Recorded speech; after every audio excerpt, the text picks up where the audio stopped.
అయితే మ్యాచింగ్‌లో ఒక కిక్ ఉంటదనమాట. అంటే మనం ఎంత కాస్ట్‌లీ వేసుకున్నా, ఏది వేసుకున్నా మ్యాచింగ్ ఇప్పుడు గోల్డ్ అని, లేదంటే ఇంకొక ఆర్నమెంట్ అని, లేదంటే వేరే గోల్డ్ అంటే ఇంకెప్పుడు గోల్డ్ అనుకోండి. అది ఎప్పటికీ ఎవర్ గ్రీనే. అలా కాకుండా ఇప్పుడు ఆర్టిఫిషియల్ ఇంకేమైనా వేసుకున్నా సరే, ఇప్పుడు అన్నీ ఒకే కలర్‌లో వేసుకోలేము. ఒకే కలర్ కొనుక్కోలేము కూడా. అంటే దొరకవు మనకలా. మనం కొనుక్కుందామని అన్నీ ఒకేలాంటివి దొరకవు. దొరుకుతాయేమో కూడా. దానికి మరి కష్టపడాలేమో అది కూడా నాకు తెలీదది. అంటే నేను యాక్చువల్‌గా నేను అన్నీ నావే చేసుకుంటాను కాబట్టి, నేను ఈ వేలో మాత్రమే ఆలోచించుకోగలను. సో, ఏంటంటే ఇప్పుడు సారీస్ కొంటాం కదా! మాకైతే కంపల్సరీ సారీస్ అని టీచర్స్ ఎక్కడైనా సరే మాక్సిమం సారీసే ఉంటాయి. సో, సారీస్ ప్లస్ ఏజ్ బట్టి కూడా ఇంకా చుడిదార్స్ అవి తక్కువైపోతాయి కదా! ఇంత బాగా దీనిగా మామూలు అప్పుడు పిల్లలు చిన్నప్పుడు వేసుకునేంతగా కొంచెం పిల్లలు పెద్దయిన తర్వాత కొంచెం తగ్గిస్తాం కదా! ఎలాగైనా. సో, అలాగా లేదు అనుకుంటే సారీస్‌కి లేదా డ్రెసెస్‌కి మన ఇష్టం.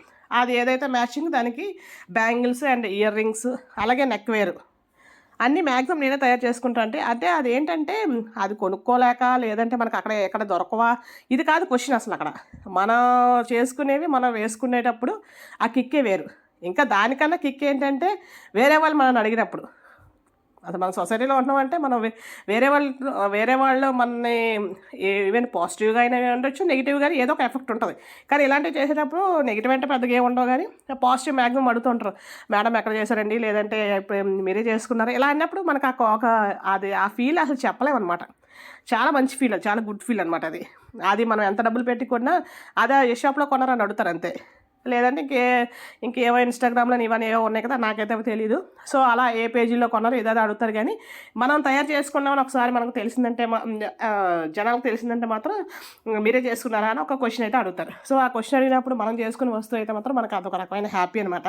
అది మీలో కూడా చాలా మందికి ఉండే ఉంటది. బ్లౌజ్ స్టిచ్చింగ్‌లో గానీ అన్నిట్లోనూ దేనిలో అయినా సరే.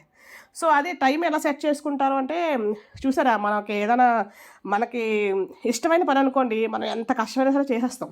అలాగే నాకు ఇది ఇష్టమైన పననమాట. మీలో కూడా చాలామందికి ఇష్టమైన పని అయ్యుండొచ్చు. సో, ఇష్టమైన పనంటే మనకి ఎక్కడ ఏ సందు దొరికినా సరే చేసేస్తాం అనమాట. నేనైతే ఎక్కువగా ఎప్పుడు చేస్తూ ఉంటానంటే, ఇప్పుడు టీవీ చూస్తూ ఉంటాం గదా! ఏదో కొద్దిసేపైనా చూస్తూ ఉంటాం ఆ టైం దొరికినప్పుడు. ఆ చూసేటప్పుడు ఖాళీగా కూర్చొని చూడకుండా ఇవి చేసుకుంటాననమాట నేను. ఏంటంటే ఇవన్నీ ఒక ట్రేలో ఉంటది కదా! ఒక ట్రేలో పెట్టేసుకుంటాను. ఆ ట్రే ఇంక అలా కంటిన్యూ ప్రాసెస్ అనమాట అది.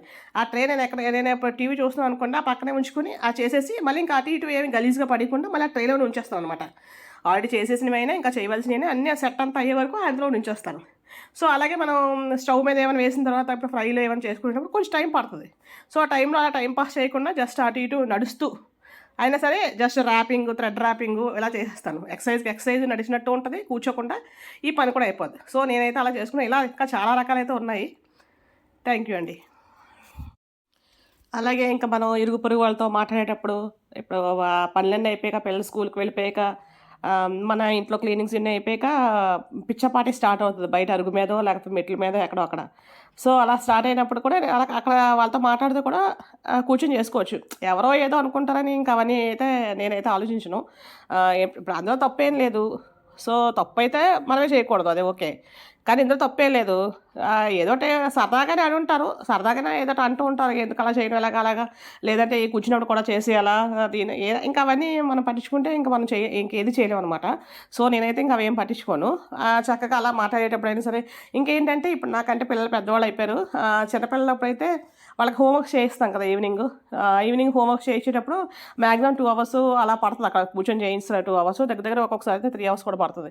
సో, అలా పట్టేటప్పుడు మనం కొంచెంసేపు వాళ్ళకి చెప్పిన తర్వాత మళ్ళీ మనం కొంచెంసేపు కూర్చొని వాళ్ళు ఏం రాస్తున్నారో అని చూసుకుంటూ ఉంటాం కదా! సో, అలాంటప్పుడు కూడా చేసుకోవచ్చు. సో, అలా చేసుకుంటే ఇదొకటే అని కాదండి. ఇలాంటి క్రియేటివ్ వర్క్స్ ఏవైనా సరే చేసుకోవచ్చు. సో, చేసుకునేటప్పుడు మన పిల్లల్లో కూడా మనకు ఒక రకమైన మనం ఇన్స్పిరేషన్ ఇస్తున్నట్టే. అంటే మనం ఖాళీగా లేకుండా మమ్మీ కంటిన్యూగా ఏదో వర్క్ చేస్తదంటే వాళ్ళకి కూడా ఆ హాబీ వస్తదనమాట. సో, ఇలా రకరకాలుగా అయితే టైం వేస్ట్ చేయకుండా మనకిష్టమైన పనైతే ఇలాగ మనం ఎంచుకుంటాం ఎక్కడో ఒక టైంని. సో, నేనైతే అలాగే ఎక్కడ వీలు దొరికినా సరే ఒక 10 మినిట్స్ అయినా, 5 మినిట్స్ అయినా ఈవెన్ మరి 1 మినిట్, 2 మినిట్స్ అయితే ఇంక తీసి పెట్టడానికి టైం సరిపోద్ది గానీ, ఒక 10 మినిట్స్ 15 మినిట్స్ ఇంక ఏ టైం ఉన్నా సరే అప్పుడైతే మాత్రం చేస్తూ ఉంటానండి. ఎలా చేస్తారు ఏంటి అనేది కూడా అన్నీ నా ప్లేలిస్ట్‌లో నా వీడియోస్‌లో అన్నీ ఉన్నాయండి. చాలా రకాల నెక్ వేర్స్ అని, బ్యాంగిల్స్ అని, బ్లౌజెస్ అని. థ్యాంక్ యూ అండి. Thank you so much.